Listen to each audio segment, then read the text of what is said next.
आज दिन भर बहुत हलचल रही है और लेकिन एक चीज मैं शुरू करना चाहता हूँ आज के प्रोग्राम में, वो ये है कि आज अगर 100 अंक माना जाए तो आज 100 अंक में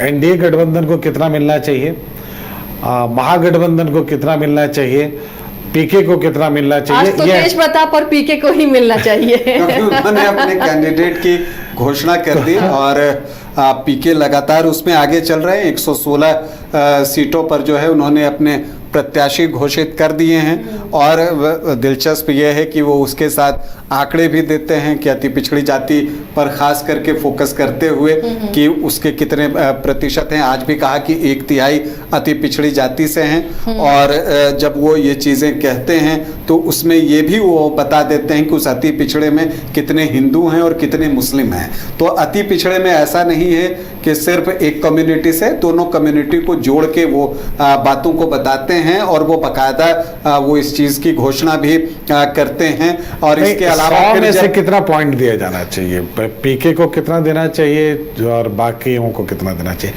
मेरे ख्याल से आज की स्थिति में एलजेपी-आर यानी चिराग की पार्टी को 100 के 100 पॉइंट दे देना चाहिए, क्योंकि उन्होंने बहुत अच्छा बार्गेन करके अभी स्थिति बना दी है। एनडीए को कितना पॉइंट देंगे ये मेरा ख्याल है, लेकिन आप लोग कितना देना चाहेंगे बताइए। देखिए पीके को मैं 60%, एलजेपी-आर तो पूरा का पूरा, चूंकि 29 सीटें मिल गई, लेकिन वही मैंने कहा ना कि मुझे वो देखना है कि कितने उनके कैंडिडेट होते हैं और कितने कैंडिडेट आज के डेट में उनको आप 100% दे सकते हैं, क्योंकि 29 सीटें लेना कोई आसान चीज नहीं थी।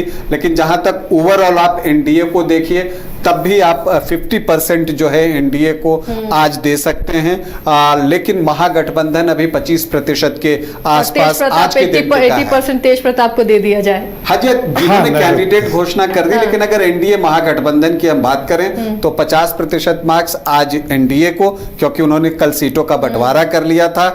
आज उस पर कोई बात बिगड़ी नहीं है। इधर उधर से जो खबरें आई, इशारों में बात हुई, तो 50% मार्क्स उसके काट लिए गए, तो 50% आप उनको मेरे ख्याल से राजीव जी से भी पूछा जाना चाहिए और 25% महागठबंधन को मिला। फिर राजीव जी आपकी क्या राय है? अब वो उनको आवाज भी नहीं। देखिए मैं तो इस पूरे मामले में गंगेश जी के साथ हूँ, क्योंकि गंगेश जी ने जो कहा कि भाई 100% कहीं ना कहीं से चिराग पासवान को मिलना चाहिए, तो बिल्कुल देखिए चिराग पासवान पूरे तरीके से आप कह सकते हैं कि आज की तारीख में बिहार की राजनीति में 100% वो आप कह सकते हैं कि उन्होंने अचीव किया है।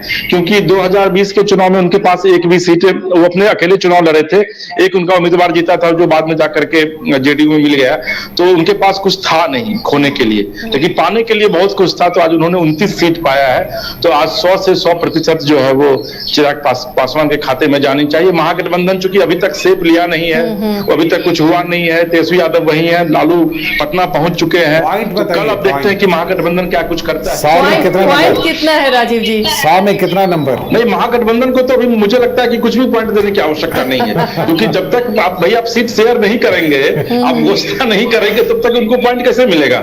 तो अभी पूरे एनडीए को पॉइंट मिलना चाहिए, जिसमें कि चिराग 100% ले रहे हैं। बाद बाकी अगर उपेंद्र कुशवाहा और मांझी की बात करेंगे तो इन लोगों को 25% आप दे सकते हैं। चलिए, तो बीजेपी जेडीयू रह गया। बिहार है और बिहार राजनीति की सबसे बड़ी पाठशाला है। बहस खत्म नहीं होगी, चर्चा खत्म नहीं होगी, लेकिन अपडेट आप तक हम जरूर पहुंचाते रहेंगे। फिलहाल आप सभी का शुक्रिया इस चर्चा में शामिल होने के लिए। तो आज के लिए बस इतना ही। कल फिर हम हाजिर होंगे और रेड करेंगे तमाम गठबंधन को, पार्टियों की कौन बाजी मारता है कल के दिन में, वो भी आप तक पहुंचाएंगे। फिलहाल इतना ही, लेकिन खबरों के लिए आप देखते रहिए News 22 को।